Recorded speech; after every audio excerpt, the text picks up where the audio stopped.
Everyone, welcome to my channel. কেমন আছো সবাই? আশা করি সবাই খুব ভালো আছো, আর আমিও বেশ ভালো আছি। তো আজকে সকাল সকাল আমি দেখো রান্না করতে চলে এসেছি। আমার সকালে সমস্ত কাজ হয়ে গেছে, আর এখানে আমি এখন রান্না করছি। লাল শাকটা বসিয়ে দিয়েছি, আর আজকে ডাঁটা দিয়ে ডাল করব। তো সেই জন্য ডাঁটা দিয়ে ডালটা আমি জাল বসিয়ে দিয়েছি, আর ভাতও বসিয়ে দিয়েছি। এই দেখো লাল শাকটা করার পর দেখালাম। আর না, আজকে ও মাটন নিয়ে এসেছে। আজকে না বাড়িতে কেউ নেই জানো তো। আজকে বাবা আর মা গেছে নবদ্বীপে। আমার মাসি শাশুড়ির বাড়িতে একটু অনুষ্ঠান আছে, তো সেইখানেই গেছে। ওদের ফিরতে ফিরতে একদিন দুদিন টাইম লেগে যাবে। তো বাড়িতে আমরা আজ একাই আছি, আর আজকে ওর বাবার ছুটিও আছে। আর এই দেখো মাম্মাম এখানে বসে পড়াশোনা করছে, আর আমি ওখানে রান্না করছি। চলো মাংসটা ম্যারিনেট করে নিই, তারপর আবার ছেলেকে রেডি করব স্কুলের জন্য। তো এখানে মাংসটা আমি ভালো করে ধুয়ে নিয়েছিলাম, আর এর মধ্যে কাঁচা লঙ্কা বাটা, পেঁয়াজ বাটা, আদা রসুন বাটা, দই, তারপরে লঙ্কার গুঁড়ো, জিরের গুঁড়ো সমস্ত কিছু দিয়ে, নুন, হলুদ, সর্ষের তেল সমস্ত কিছু দিয়ে মাংসটাকে আমি ভালো করে ম্যারিনেট করে নিচ্ছি। আমি যখন চিকেন আর মাটন রান্না করি তখন এইভাবেই আগের থেকে ম্যারিনেট করে রেখে দিই। আর এটা আমি বাবার থেকে শিখেছি, মানে আমার শ্বশুরমশাইয়ের থেকে শিখেছি। আগে তো আমি এগুলো কিছুই রান্না করতে পারতাম না, আস্তে আস্তে বাবার থেকে দেখে আমার শেখা হয়ে গেছে। তো এখন আর আমি বাবাকে করতে দিই না, এখন আমি নিজেই করি। আর এই দেখো এই জগন্নাথের প্রসাদের প্যাকেটটা সব জায়গায় হয়তো দিচ্ছে, তো তোমাদেরকেও একটু দেখালাম। আর এই দেখো এখানে আমার ম্যারিনেট করা হয়ে গেছে। এখন আমি গিয়ে যাই দেখি ছেলে কি করছে, ওর পড়া হলো নাকি, ওকে তো আবার রেডি করবো। আনছি বাবু, ওঠ চলো, দেরি হয়ে যাচ্ছে, 10টা 15 হয়ে গেছে। ওঠো ওঠো ওঠো, আর করতে হবে না। বাবুকে আমি স্নান করিয়ে নিয়ে চলে এসেছি, আর ক্যামেরাটা অন দেখে ও একটু দুষ্টুমি করছিল। এখন আমি ওকে রেডি করে নেব। আর ও যে বলছে আমার মা পাগল আছে। কেন বলছে জানো তো? কারণ আমি ভিডিও করছিলাম, তাই জন্য বলছে আমার মা পাগল আছে। বলছে হ্যাঁ সত্যি আমার মা পাগল আছে, সব সময় ভিডিও করে।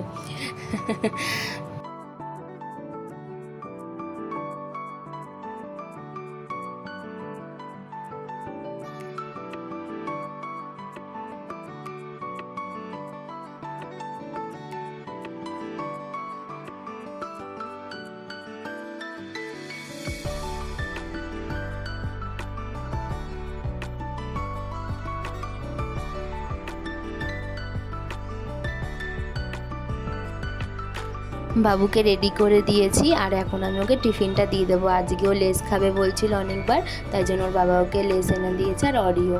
আজকে টিফিনে এটাই দিলাম শুকনো খাবারটা, আবার কালকে কিছু বানিয়ে দেবো।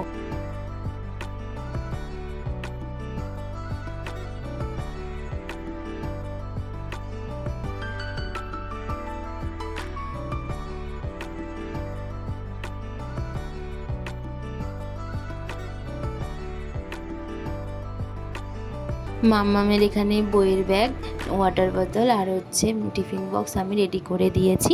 আর এখন আমি ওকে জুতোটা পরিয়ে নেব। আর আজকে তোমাদের সাথে একটা জিনিস শেয়ার করব, যেটা আমি সবসময় করে থাকি। জানি না তোমরা কে করো, আমি কিন্তু এইভাবেই করি। তো দেখো আমি কি করছি। আজকে না বাবুর জুতোটা পালিশ করা নেই, তো আমি দেখি যখন জুতোটা একটু নোংরা নোংরা লাগছে কিংবা পালিশ করা নেই, তখন আমি একটু সামান্য নারকেল তেল দিয়ে তারপরে জুতোটা মুছে দিই। ঠিক যেরকম পালিশ করে নিয়ে আসলে লাগে, ঠিক সেরকমই লাগে। তো আমি প্রত্যেক দিন এরকমই করে দিই, কারণ প্রত্যেক দিন এই জুতো ধুলে তো নষ্ট হয়ে যাবে। তো সেই কারণে এক ফোঁটা করে তেল দিয়ে মুছে দিই প্রত্যেক দিন। আর জুতোটা বেশ চকচকেও করে। এতে কি বলো তো, প্রত্যেক দিন আর পালিশে পাঠাতে হয় না, মাঝে মাঝে পালিশ করাই। যখন দোকান বন্ধ থাকে তখন আমি এরকমই করে দিই। তো তোমরাও কি এরকম করো আমার মতো? তাহলে কিন্তু কমেন্টে জানিও, তাহলে আমিও জানতে পারবো।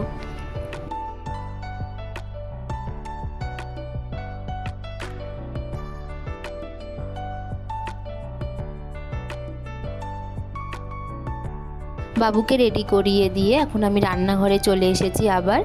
তখন তো দেখলে মাংসটা আমি ম্যারিনেট করে রেখেছিলাম, কিন্তু পেঁয়াজ, টমেটো, আলু এগুলো কিচ্ছু কাটা হয়েছিল না।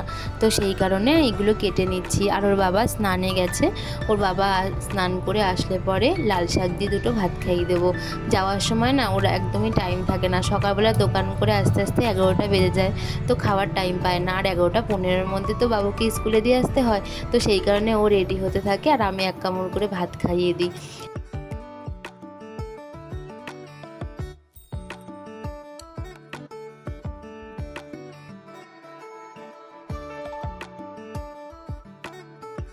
লাল শাক করেছি। কোনো শাক করলেই ও একটু ভাত খেয়ে যায়, নয়তো ভাত খাওয়ার একদমই সময় থাকে না।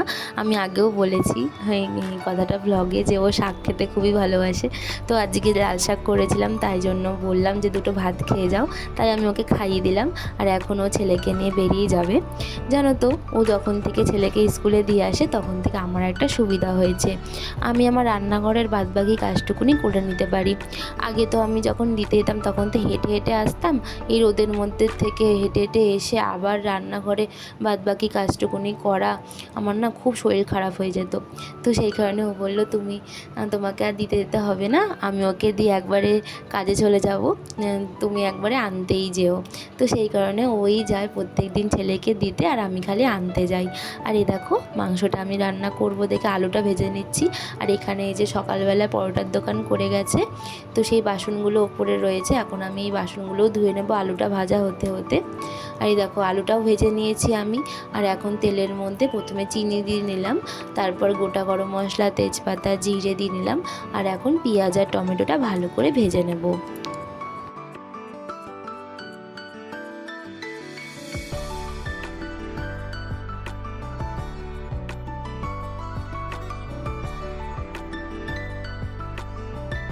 পেঁয়াজ আর টমেটো ভালো করে ভেজে নিয়েছি, এখন ম্যারিনেট করা মাংসটা দিয়ে দেবো। মাংসটা লো ফ্লেমে আমি কষাবো, যতক্ষণ না সিদ্ধ হচ্ছে ততক্ষণ আমি কষাবো। আমি প্রেশার কুকারে করি না, আমি এইভাবেই কষাতে কষাতেই সিদ্ধ হয়ে যায়, তো আমি আস্তে আস্তে করি। এখন আমি মাংসটা করবো, আর ওদিকে আলু কাটতে বসবো, আলুটাও কাটা হয়ে যাবে আর মাংসটাও রান্না হয়ে যাবে।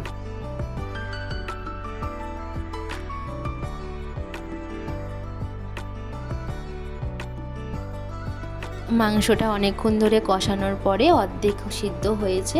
আর এখন আমি দেখো জল দিয়ে দিলাম, গরম জল করে রেখেছিলাম সেই গরম জলটাই দিয়ে দিলাম। আর আস্তে আস্তে গ্যাসটা কমিয়ে দেব, আর এটা আস্তে আস্তে ফুটবে, তো মাংসটা পুরোপুরি হয়ে যাবে। আমি মাটন রান্না করলে এরকমই পাতলা ঝোলই করি, আমাদের বাড়িতে সবাই মাটনের পাতলা ঝোলটাই বেশি খেতে পছন্দ করে, তো সেই কারণে এইভাবেই রান্না করি। আর এই দেখো ম্যারিনেট করার পরে অনেকটা দই ছিল, সেই দইটা খেয়ে নিচ্ছি। আজকে আর আমার জন্য আলাদা করে দই আনানো হয়নি, একবারেই এক প্যাকেট দই এনেছিল, তো সেখান থেকেই মাংসতে দিয়েছি, আর বাদ বাকিটুকুনি এখন আমি বসে বসে খাচ্ছি। ততক্ষণে ওইদিকে ঝোলটাও ফুটে যাচ্ছে। তারপর আবার হোটেলে দুজন লোক আসবে, আজকে তো মা নেই, মা থাকলে মা হোটেল করতো, তো সেই কারণে আজকে হোটেল বন্ধ আছে। তারা খাবার নিতে আসবে, আমি তাদের খাবারগুলো এই উপর থেকেই প্যাক করে নিচে দিয়ে আসবো, তো ওরা এসে নিয়ে যাবে। আর এই দেখো মাটনটা হয়ে গেছে, গরম মশলা দিয়ে নামিয়ে নিলাম। এরপর বাটিতে বাটিতে সবার জন্য বেড়ে রাখবো। সবাই বলতে বললাম না বাবা আর মা নেই, খালি আমার দেওর যা আর আমরা একাই আছে বাড়িতে, তো আমাদের সবারটাই বাটিতে বাটিতে বেড়ে রাখলাম। আর এই দেখো এখানে আমি খাবারটা প্যাক করে রাখছি, যেই লোকগুলো আর কি প্রত্যেক দিন খাবার নেয় তারাই আসবে শুধু, তো ওদের খাবারটা প্যাক করে আমি নিচে রেখে এসেছি। আর ছাদের থেকে জামা কাপড় তুলে এনেছিলাম, সেগুলো এখন ভাঁজ করে নিচ্ছি, ঘর দুয়ারটা গুছিয়ে নেব, তারপর যাব বাবুকে আনতে।